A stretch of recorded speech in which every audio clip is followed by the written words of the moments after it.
This video is to kind of compare the cold steel Ranch Boss with this Utica KutMaster. They're very similar size. The cold steel is kind of a queen. I think it was just, looks like it's made by Queen Cutlery. So it's a bigger knife, and this is 3 7/8, and this is 4 1/4. The main thing I wanted to address here is that some people have said something about the quality of this knife, and whether this is about a $30 knife and this is about a $200 knife, and whether the quality's there or not. The reason why I was interested in this knife is because it has S35 steel in it. And this has got some kind of stainless. I don't remember what. It just, I don't even know if they even tell you what kind of stainless is on this knife. And this is a nice knife, but I got this because this should be, you know, kind of a forever kind of thing to not worry about, and to be able to put an edge on and hold an edge well, and to have a really nice Stockman type knife that you would keep forever. So it would be valuable on into the future. So let me go over some of the differences. 3 7/8 for the KutMaster on the left, and 4 1/4 for the Stockman, for the cold steel Ranch Boss on the right. They both have shields. They're very similar. The only thing I don't like about it, I like this color of bone, stag bone. This is supposed to be amber. They listed it as amber, but you know, it's a dark brown to me. Maybe it'll wear and get a little lighter, but I probably won't use this knife enough to wear the finish off of it, so it'll always probably be dark brown to me. I like the squared off bolsters. These are made out of nickel. And I'm just going to point out the differences I see in these two knives, because you know, a lot of people look at this knife and have said in the forums that it's only worth $50, and I would kind of beg to differ. I would say it's at least worth double that, and maybe triple. Whether it is not worth what the MSRP, and it certainly, I don't think, is still not worth what they're asking for it. Maybe it is what they're asking for it on the street price of this thing, which is around $200.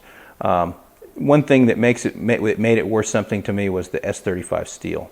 So the finger nicks in it are cut really nice, and you don't slip on them. They're deep, and they kind of are angled up, and they really grab your nail, and it opens well, as opposed to this one, which is the same type of nick, but it's easy because of the way it's shallow, and your finger can slip out of there, and it can slip trying to get them out. I do like the way they did that on this one. When you go through and pull this one, the springs are nowhere near what this one is. This one has got really serious springs in it. And when you close it, all of the springs, even this one, work really well. As opposed to this knife. This knife is okay. This spring's pretty good. Here's where you see a little issue with it, is that they get weaker back here. This one's okay. But this one,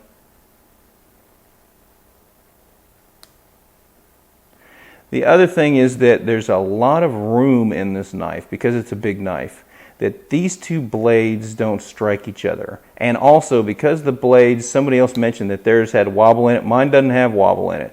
So this blade, by closing it, is not nicking the sheep's foot blade here. But I'll show you. These were both brand new knives. I've only had them days.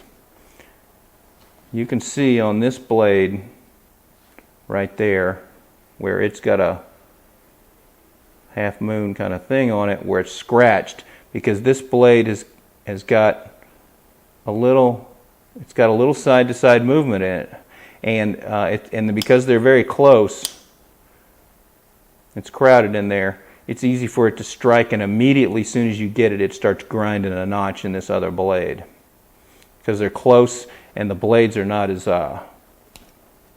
it's got side to side in it pretty good. Not terrible, but, well, I don't know.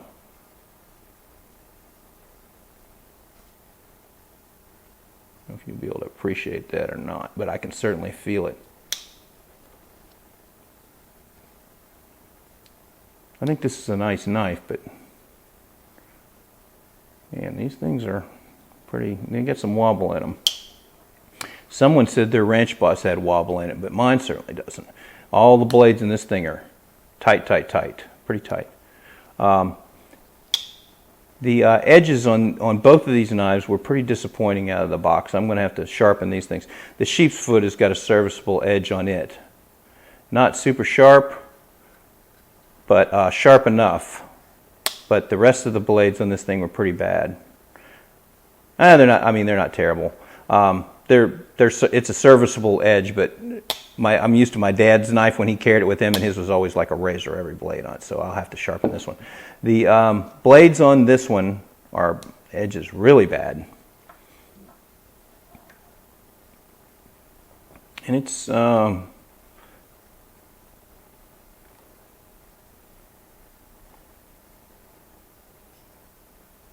pretty rough. I mean, it's rough, and there's not much in the way of sharpness there. So I do like the shape of the blade, though. I like it being kind of a flat sweep as opposed to the blade on the Ranch Boss here, which is kind of a classic Stockman type blade where it kicks up at the end. I don't know. Depends on what you're using it for. There are probably two schools of thought on that, but this has got it's ground pretty clean, but it just needs to be sharpened.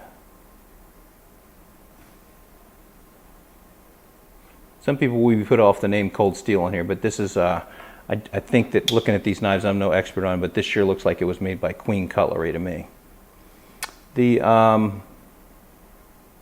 bone is okay on it. Someone else complained about the rivets on it and not being finished.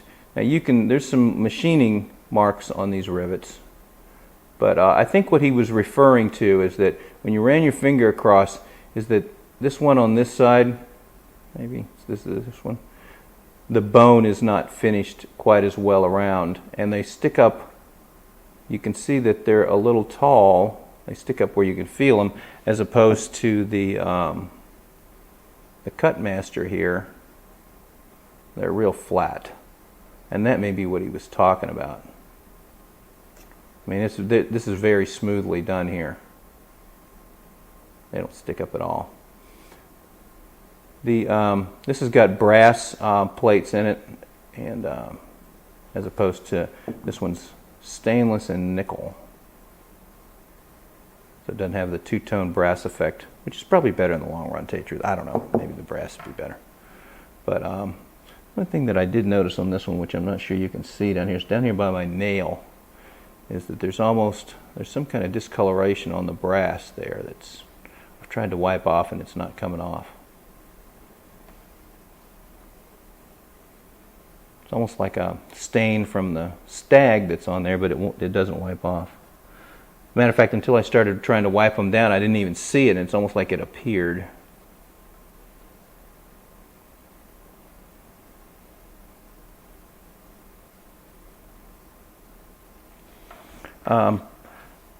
The number one complaint I have about this knife that I may have to try to figure out how to fix is that these edges are like little knives. You can see on the KutMaster here, you can see how they really rounded those off and polished them nice. And it seems to me there's enough engagement that you don't have to worry about this right here. So that when you run your fingers across those guys right there, it's just smooth polished metal. On these guys, you got little knife edges there. They're sharp. And because they're sticking up so high, they are real grabbers. When you use the knife and when you pick it up, I mean, they're both of them right there. This finger is touching them, and they're sharp, sharp, sharp. And same thing with these fingers back here. They're dragging across there, and they're very sharp. I would say that I'll probably try to figure out how to modify those.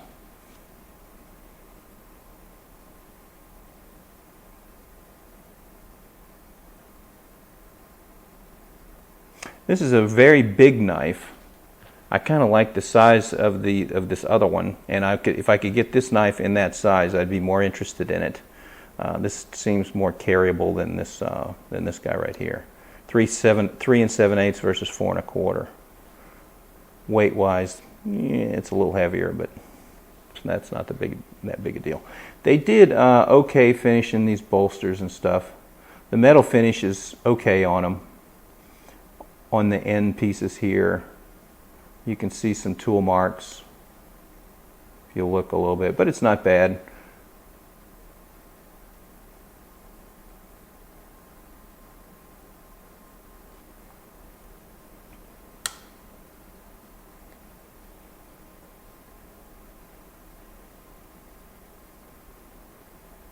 Someone told me you're not supposed to open up all the blades like that.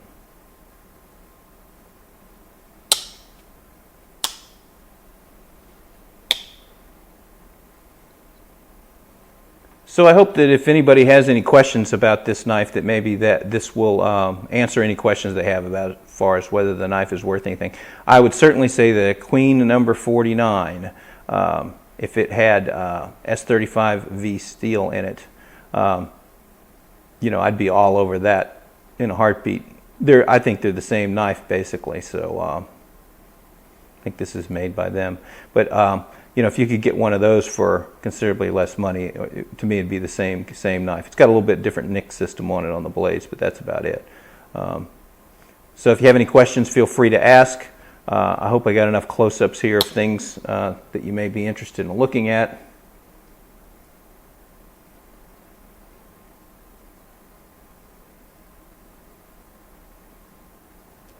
And thanks for watching.